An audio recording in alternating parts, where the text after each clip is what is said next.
to this session, the first for this year, on getting started with Maker's Empire. And I will hand over to our wonderful presenter, Mandi, who's going to take this session for us. Thank you very much, Abigail. I'll just share my screen. Actually, I need to enable the sound as well. Right, I think that's me sorted. Hi, everybody. Thank you so much for joining me this afternoon for this session that's all about getting started with Maker's Empire. My name is Mandi and I'm the Director of Learning at Maker's Empire. I apologise in advance for my dodgy voice. I'm on the tail end of the flu. It's actually been 3 weeks now, but I've still got this croaky voice and start coughing. So hopefully that won't happen in this session. But the good thing is that I can't cough on you. One of the benefits of an online session. So thank you very much for joining me.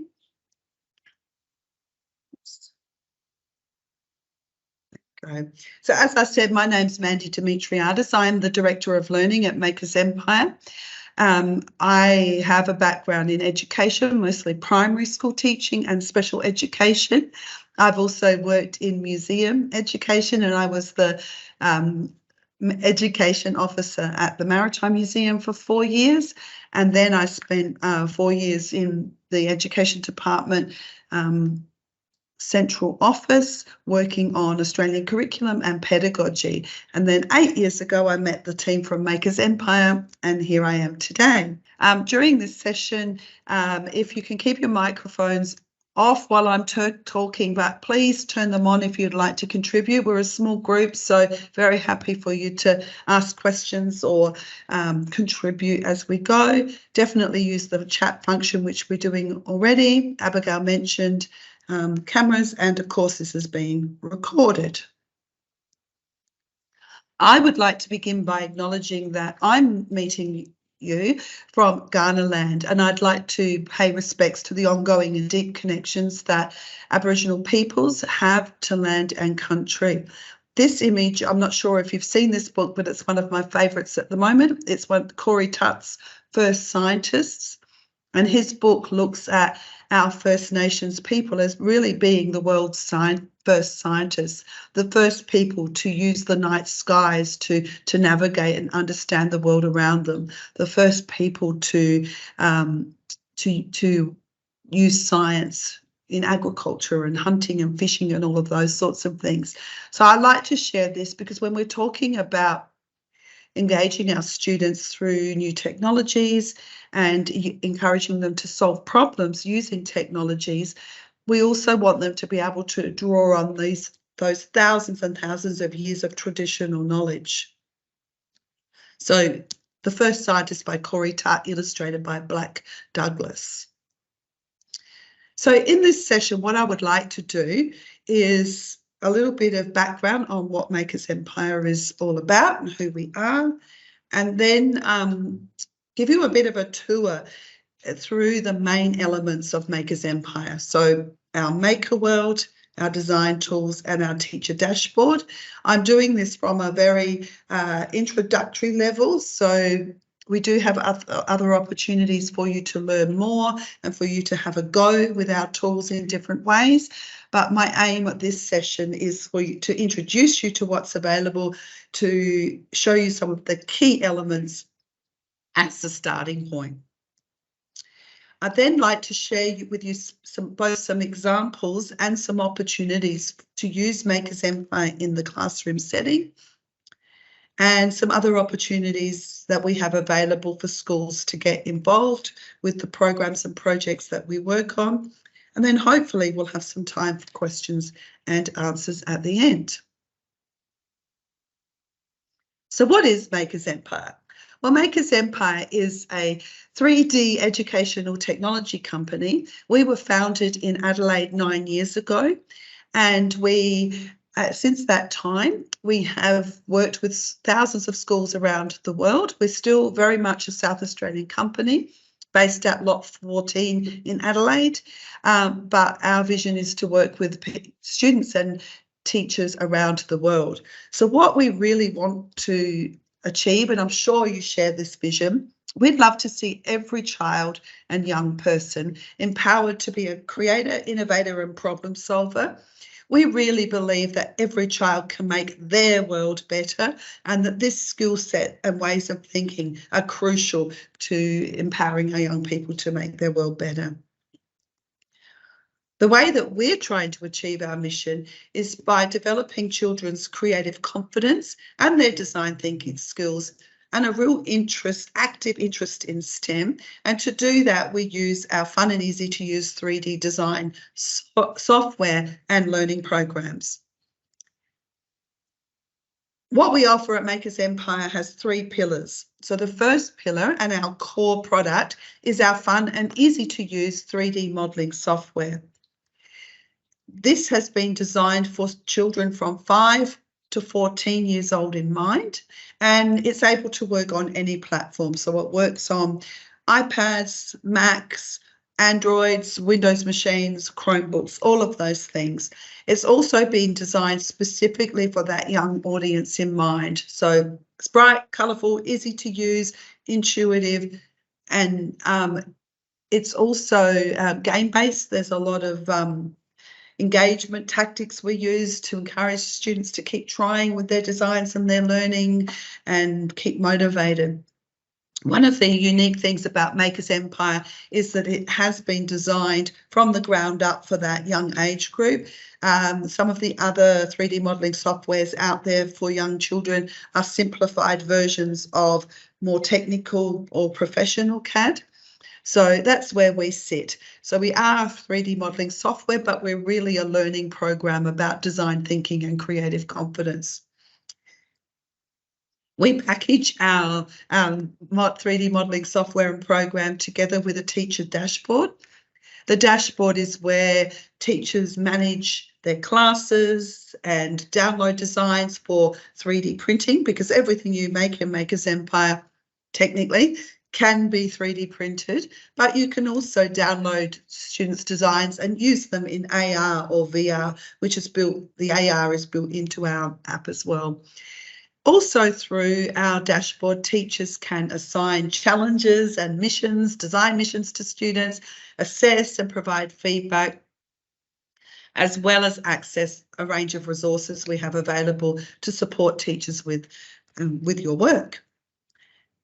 Our third pillar is professional learning. It's really important to us that we support teachers to use all of these things we offer in ways that make their lives easier and impact on student learning in positive ways. Hence sessions like this, but we also run a range of other professional learning programs and offerings.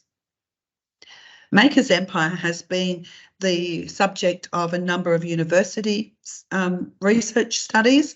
The study with Macquarie University a few years ago looked at the impact we were having on both teacher professional learning and student learning outcomes, and it was the results of that study that encouraged us to keep going with what we were doing and affirmed what we were doing. Our study with UniSA is much more recent, last year, and looked at the impact that our program has on students' spatial reasoning abilities. And I'm going to talk a bit more about that in a minute. It's really exciting stuff. We've been pedagogically certified by a range of different organisations, including Education Alliance Finland, which was an exciting and very rigorous process to work through. We partner with education departments and ministries around the world and have won a bunch of awards. So that's who Makers Empire are, who we are. So I mentioned that we're not just about a 3D design software. We're about using these tools to encourage students and help students develop design thinking skills so that they can solve problems and make their world better. I won't quote myself, but here's my quote about design thinking, that it's really a way, a problem-solving methodology that helps us to come up with solutions to human-centred problems. So it's about humans solving problems for other humans or animals or groups of humans or the environment, but it's about humans working together to solve problems. It's a non-linear process that's iterative, so it's all about prototyping and experimenting and being okay when things don't work out, because that's your opportunity to have another go and come up with the best possible solution that you can. One of the things that I love about design thinking is that it's a way of reframing a challenge or a problem or something that's difficult into an opportunity. And what our hope is that when students work through this process a number of times, it will start to become a natural way of thinking and a skill set that they have whenever they are encountered by a challenge, that it's actually an opportunity to come up with a solution and make things better. Design thinking is everyone's business in school, and because it's part of our curriculum. You will find design thinking actually referenced in a few of our learning areas and general capabilities, but where it sits really strongly is in our technologies curriculum. And one of the things that I think is great about our technologies curriculum is that it's thinking based. It's all about students creating solutions or developing solutions to create preferred futures through thinking. So design thinking, computational thinking, and systems thinking. And design thinking sits heavily within the design and technology subject and a little bit in digital technologies. So this is all of the things that we do at Makers Empire are aligned to curriculum, specifically but not exclusively the design and technologies curriculum. The project that we worked on with UniSA, our research project, was all about spatial reasoning. And what we did was worked with 188 teachers in South Australia who volunteered to be part of this project. We measured students' spatial reasoning abilities before, at the beginning of the term. They used Makers Empire at least one lesson a week for a term, and then we retested at the end. The reason the university were keen to join us on this project was that there's a lot of evidence coming out about how important spatial reasoning abilities are to future success in STEM. And one particular study that came out of the US tracked middle school students over 3 decades. And those students that went on to choose STEM-related study pathways and careers and were excelling in them, the thing that those students had in common were high levels of spatial reasoning ability at middle school. And that stood out even above things like traditional numeracy, other types of numeracy and literacy. So UniSA were really keen to investigate this with us at Makers Empire. We were really keen because we've had lots of anecdotal reports from teachers noticing that their students' spatial skills have developed as a result from using our program. So we were thrilled with the results. Students, and I can talk a lot more about spatial reasoning, but I'm trying not to, just to tell you the key findings. All students improved in their spatial reasoning abilities over this term, but what's really exciting for us was that some students made higher levels of progress within that time. So, and those groups were females, students in regional areas, and students from more disadvantaged schools. So what I'm saying is those students in those groups tended to score lower in the pre-test, but caught up throughout the project. So the gap was starting to lessen, which was super exciting for us, and we're doing some more work to understand more about that. But what the key finding was that after participating in the Makers Empire program, students showed increased spatial reasoning skills, decreased anxiety about STEM subjects, because we were also measuring that, and a closing of the gap between females and males. We also found that in, as I said, regional students and city students and students from disadvantaged schools versus not disadvantaged schools, and their spatial reasoning skills and attitudes about STEM. And spatial reasoning is also heavily in the curriculum. And obviously it's in the numeracy, general capability, and the mathematics curriculum. And one of the things that I've found really interesting is that when we look at version 9 of mathematics, of the curriculum, we can see this, that it's not only the university that's interested in spatial reasoning, it's also curriculum writers around the world. And we can see an increased, it can be subtle, but there's an increased focus on spatial reasoning, not just shape in the space strand. So, for example, the first example I have there is foundation or reception, and in version 8.4, the content description was around describing position and movement.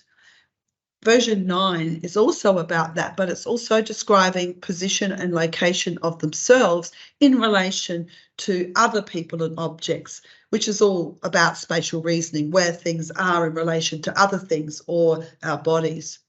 Another example of how spatial reasoning is being emphasised in version 9 of the curriculum is Year 5, connect 3D dimensional objects with their nets and other 2D representations. So creating 3D objects from the nets, knowing what they look like as a net and as a 3D object. That's still in version 9, but there's an emphasis on doing that 3D connection to nets using spatial and geometric reasoning.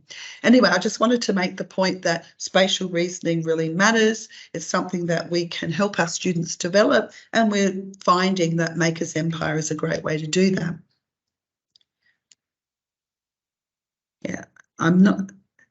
Okay, that's good. I'm just wondering if anyone's chatting because I can't see that, but I'll keep going.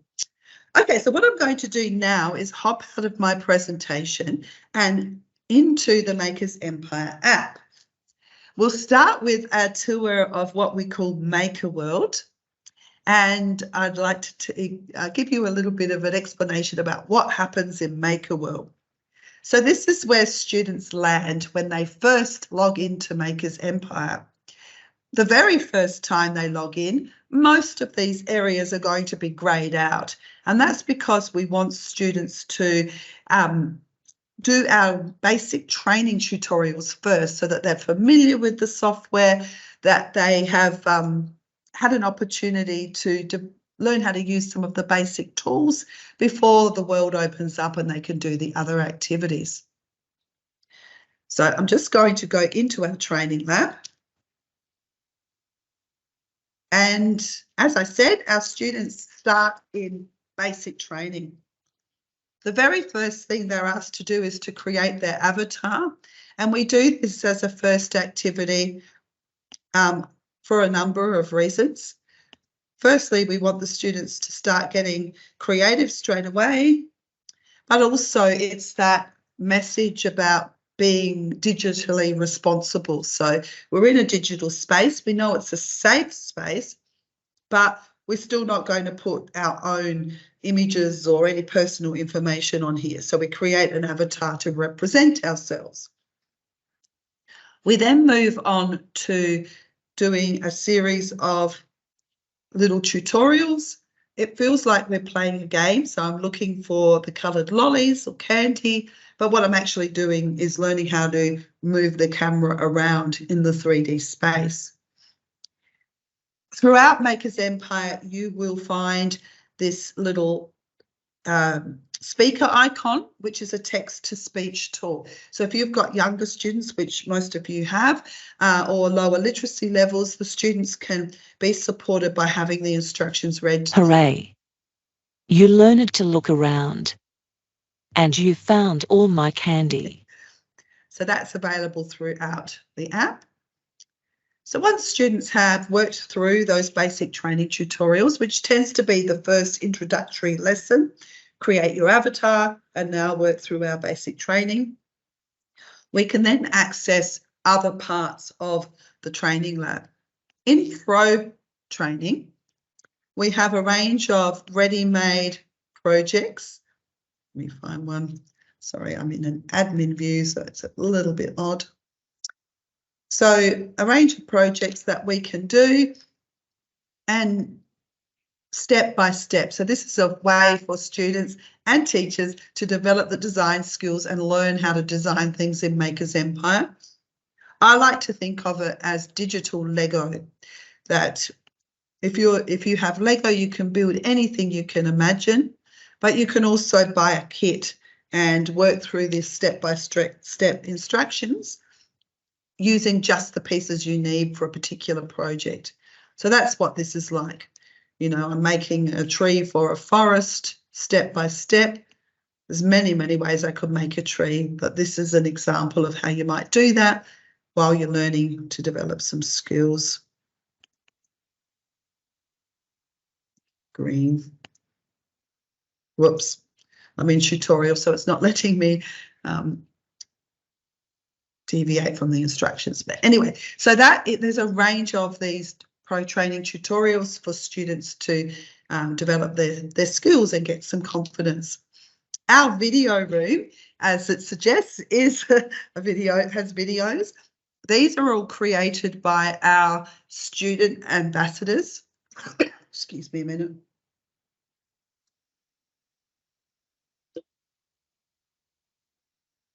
Hopefully I can keep going.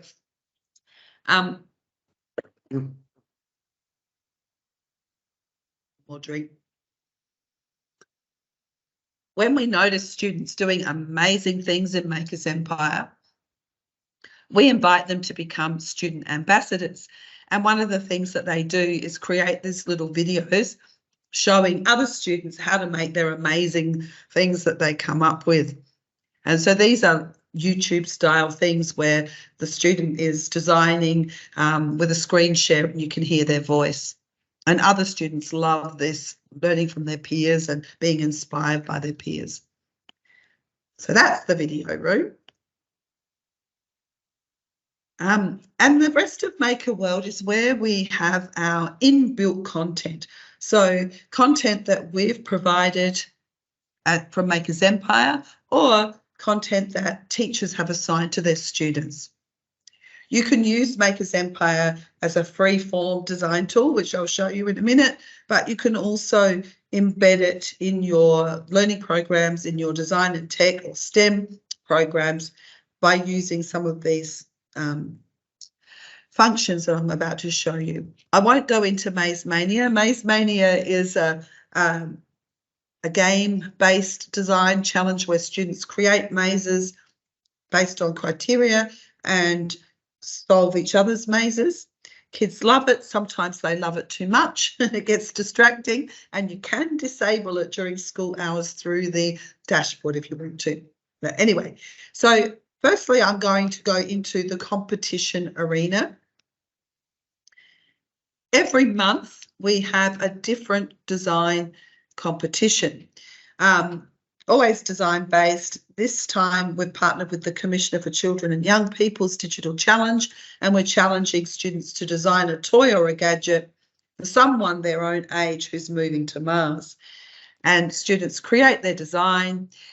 We get up to 20,000 designs each month, which is pretty cool, from schools in 51 countries around the world, or from students from 51 countries. And so it's a genuine way for students to be part of a global design community. At the end of each month, I get to judge those, or help judge those 20,000 entries, and we award Maker's Empire tokens and certificates, and our overall winner gets a 3D printed trophy. A lot of our teachers will have their whole class enter the competition each month, and they know that it's coming. They know there'll be something new each month. We do have the year's competitions listed on our website so teachers can plan ahead.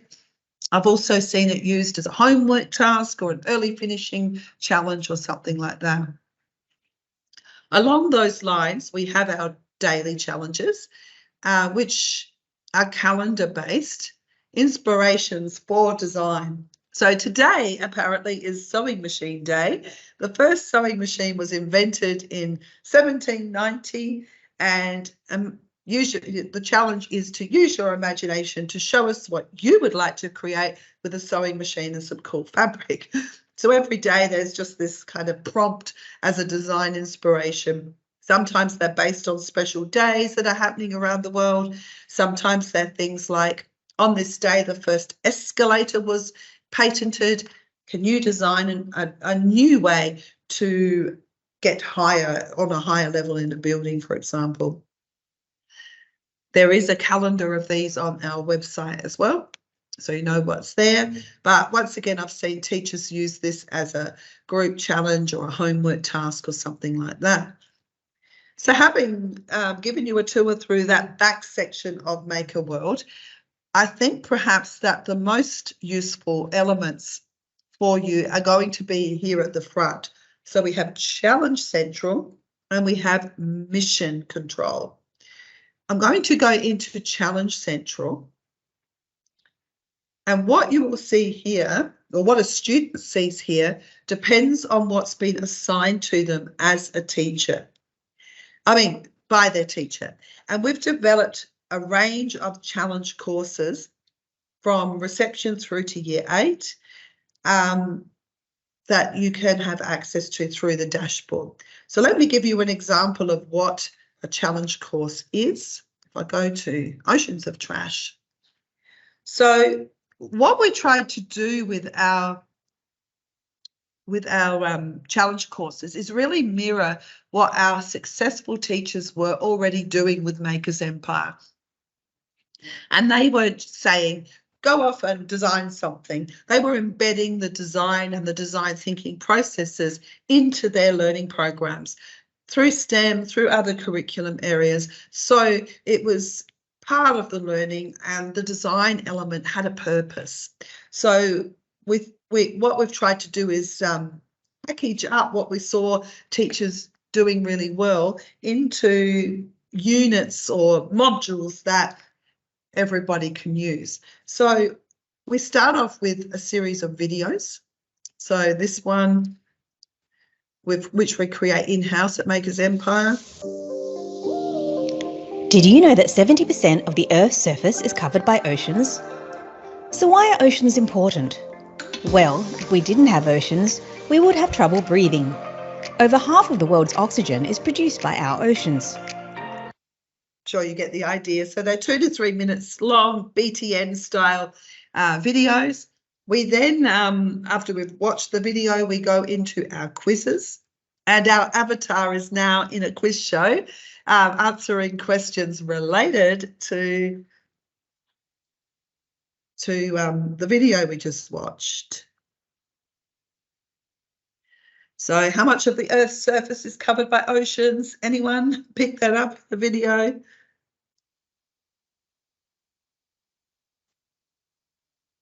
Okay, try 70%. I celebrate, I got it right, I earned some tokens. If I answer incorrectly, so how do oceans help us breathe fresh air? If I go salt water is good for our lungs, I get a prompt. I got it wrong, get a prompt. Maybe, but oceans produce something else that helps us breathe. Try again. So students are encouraged to have another go, and then that is reflected in the dashboard. You can see how students are going with all of these things. So we've watched a video, we've responded to the video content through this little video, and then the next thing is a pro training tutorial. So just like the one that I showed you with the forest, something related to the topic. So in this video, we've learned about how important oceans are to animal habitats, and we create a baby sea turtle based on that.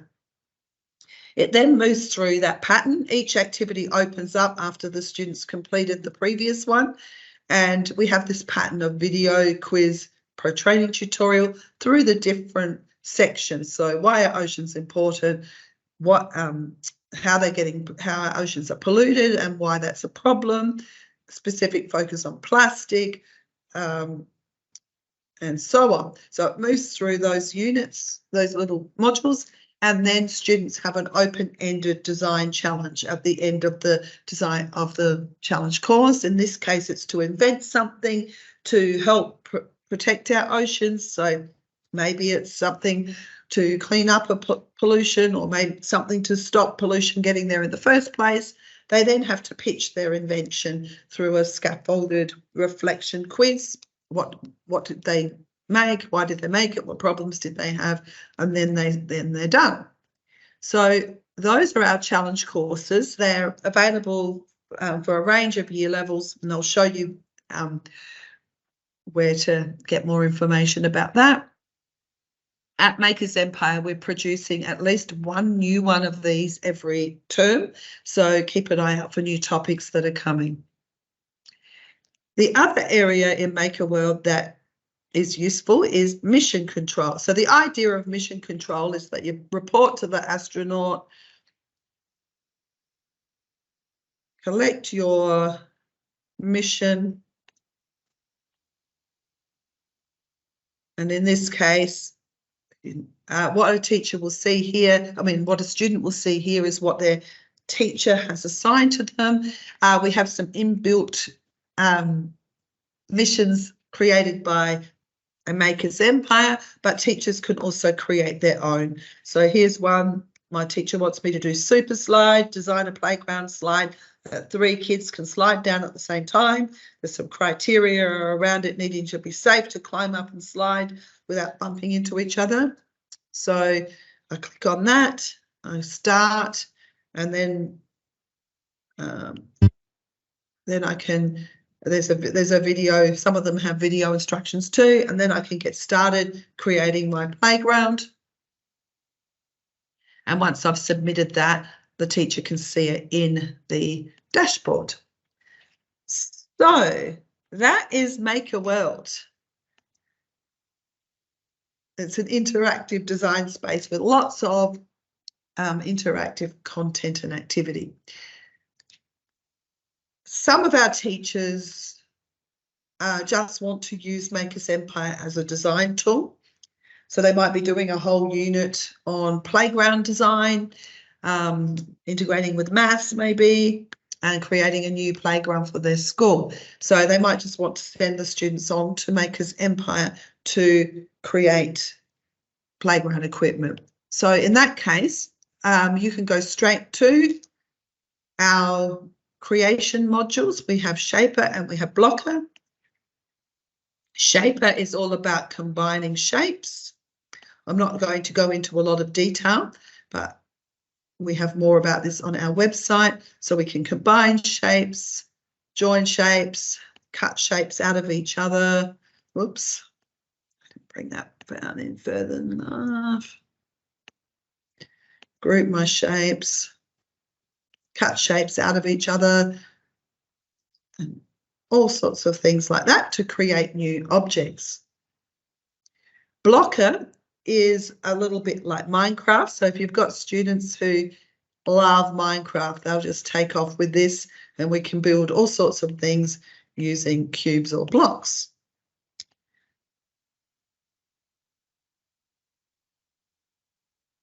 So that in a nutshell is our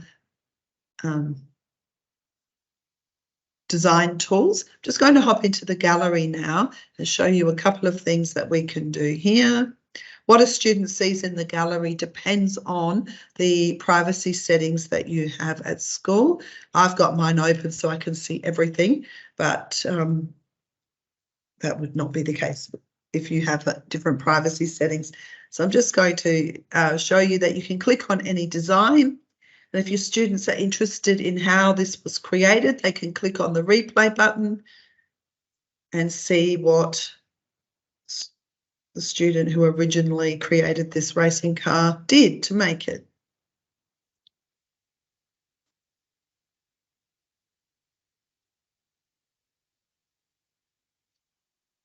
For example. Okay. If I just, my own designs that I've been creating are here. Just get one of those up to show you. So here's a house that I made. Couple of things that can be useful to embed this in your classroom practice. I can add notes onto this. So if I wanted my student to annotate their design, I can add these notes. I can either type or I can record my voice. I created a window to let in fresh air.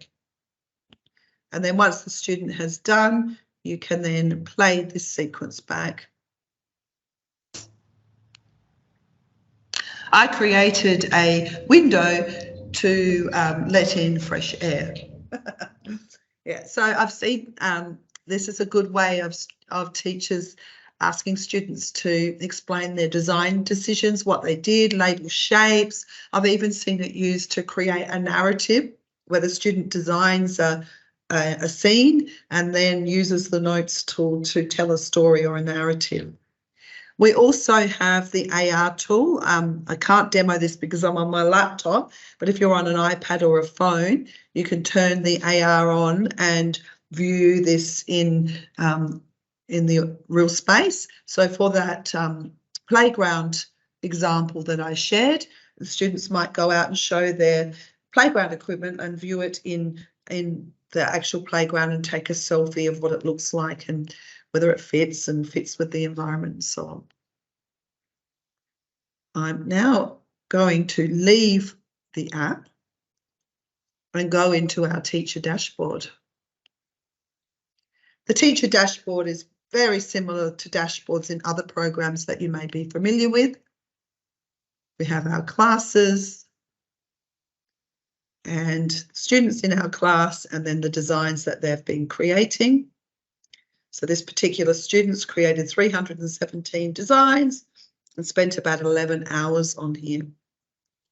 What I wanted to point out to you in the dashboard is those challenge courses.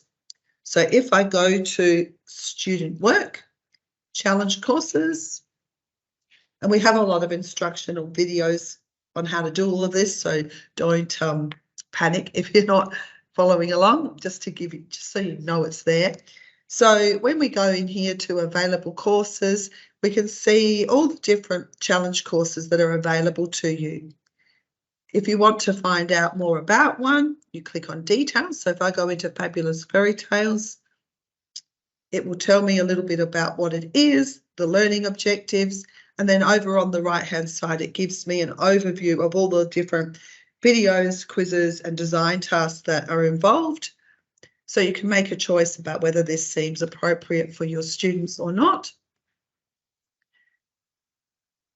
And then to make that appear in Challenge Central for my students, I simply need to make sure that Fairy Tales is selected in my dashboard. So Demo Class 2, I want Fabulous Fairy Tales. And that's all I need to do. Next time my students log in to the app, they'll see Fabulous Fairy Tales there.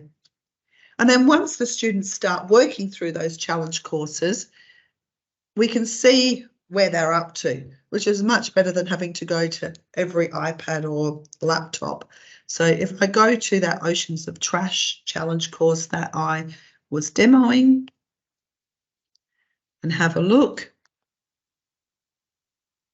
it's starting to show me what the students in my class are doing. So I can go in to any of these. So this is the quiz and I can find out more information. So Delisha has tried the quiz twice. She scored 2 and then she scored 5. And then I can also go in and see more detail about the designs. So this is that last challenge around inventing something to prevent ocean pollution. I can see how long the students spent.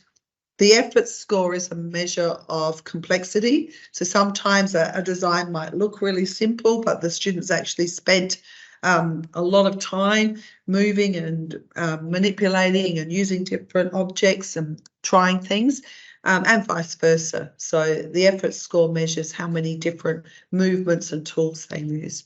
Anyway, detail. After the students have finished the challenge course, I can send them some feedback, or I could do that anywhere along the line. They get that as a message pop up in the app. Then I can download a report for each individual student that I see teachers using in learning portfolios and so on. I can award tokens. The students use the tokens to unlock shapes and features in the app. They love them. So you can award tokens as a reward or just because you want students to have. And you can also generate a certificate. There are all sorts of resources available in our dashboard. I don't want to overwhelm people, but there are hundreds of lesson plan ideas in our lesson library. We have classroom resources such as certificates and classroom posters and rubrics and things like that.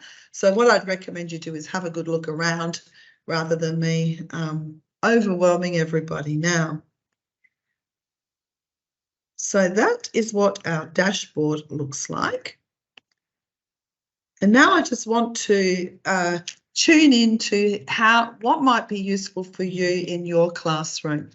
And there's a number of ways to get started. I already mentioned that your very first lesson with students will be an introduction, getting them to make their avatars, going through the basic training process. Once everything's open, I would suggest assigning a challenge course. We have a Welcome to 3D challenge course, which is designed as a suitable for everyone, but as a getting started, it introduces some of the vocabulary around a 3D space, some of the basic skills. I would then also look at those design missions. So you might create a one-off design task that's related to something you're doing in the classroom. And then, of course, you can make this as big as you like by taking on some design projects. So I thought I would share some examples that we've seen work really well. That's our challenge course. So this was a playground, obviously, and connected to what I was just talking about, from year 3. And this school were actually redesigning this school playground. The students in the year 3 class came up with identified a problem with their existing playground, that not all of their friends could have the same level of fun that they could on the playground. They had a friend in a wheelchair who could get into the existing playground space, but once he was in there, he wasn't able to use anything. Another student had epilepsy, and even though the existing playground was compliant with softball and stuff, she still felt unsafe, that she might fall and hurt herself on some of the edges and things. And they had another friend who lives on the autism spectrum and would go into the playground and feel totally overwhelmed. So the students worked in teams and designed aspects of the playground that everyone could enjoy.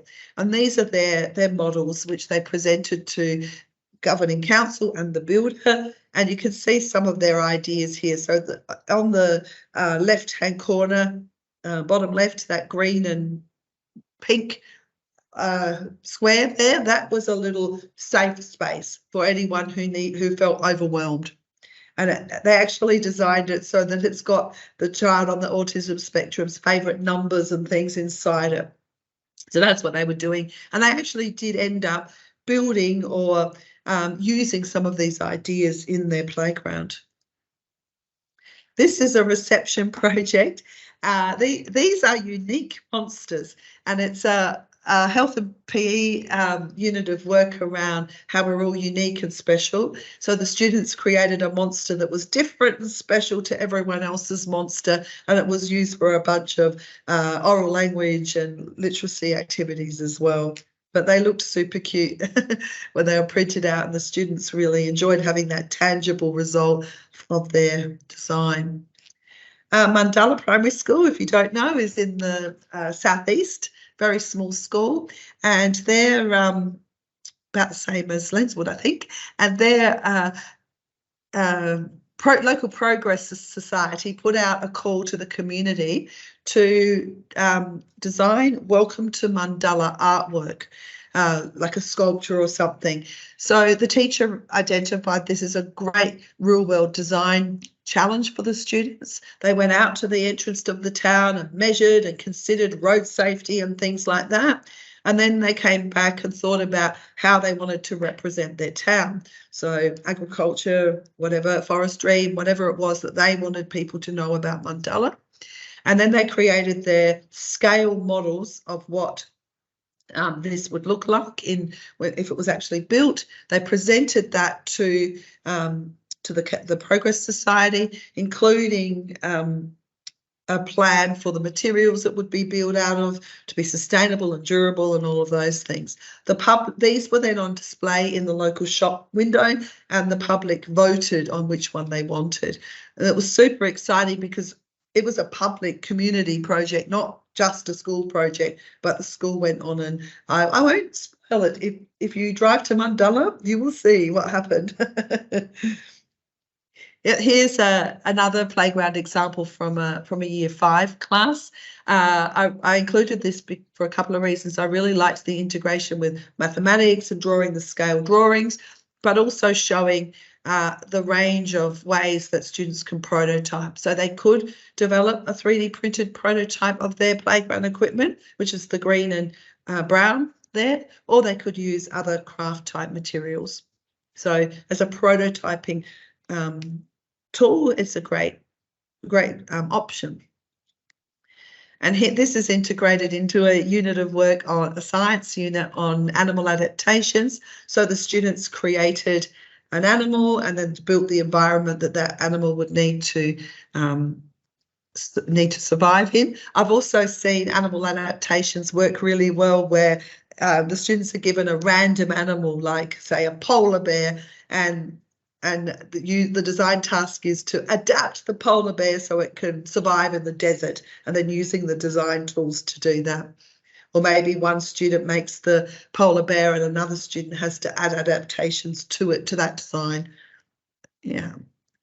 So I'm going to share now one of my favourite examples of what this can look like when it's all put together. And this is what happened when some Year 5 students used design thinking, used Maker's Empire and their problem-solving abilities to solve a problem at their school. Here it comes. Someone shout if you can't hear it, but you should be able to. For the past few weeks, we have been doing a STEM activity helping the groundskeepers put their phone in a phone case so they don't get chopped up or destroyed by the tractor. Each person came up with a design. When they came up with a design, they went to their groups and either chose the best design or they worked together to improve it. Then they came up with a design to make it stronger or easy to use. And then the groups made a prototype to see what the rough design was going to look like. This is our prototype. The prototype may have changed drastically or not so much in Maker's Empire when we were making it. Our design had to be changed quite a bit during this process. When we made our prototype, we found all the problems and fixed them. We went on the computers to create our phone holder. What are you going to do with those things? So the fidget spinner would go. The feedback that we got for our design was really helpful because it helped us improve our design to make it better. We had to redesign it because it was too small and wouldn't have fit. So we went back on Maker's Empire and tried again. This was our first attempt on the 3D printer, and as you can see, it was a big fail because there wasn't enough support in this design. So we had to make some changes. We had to make sure the size was right so Michael's or Big Fish's phone would fit into the holder. We thought about sustainability and not using much material, which was difficult because the phone holders had to be quite large to hold the phones properly. This is our group's creation that we have designed. It is pretty strong and solid and it doesn't need many support structures. We had to make sure it was less than 150 millimeters, which is 15 centimeters, so that it would fit in the 3D printer. We collaborated and got there in the end. Through the design process, we found some things challenging. It was challenging every step of the way, but we were resilient and tried our best. These are some designs we came up with. We learned a lot about 3D printing and design while completing our task and hope we can solve more problems in the future.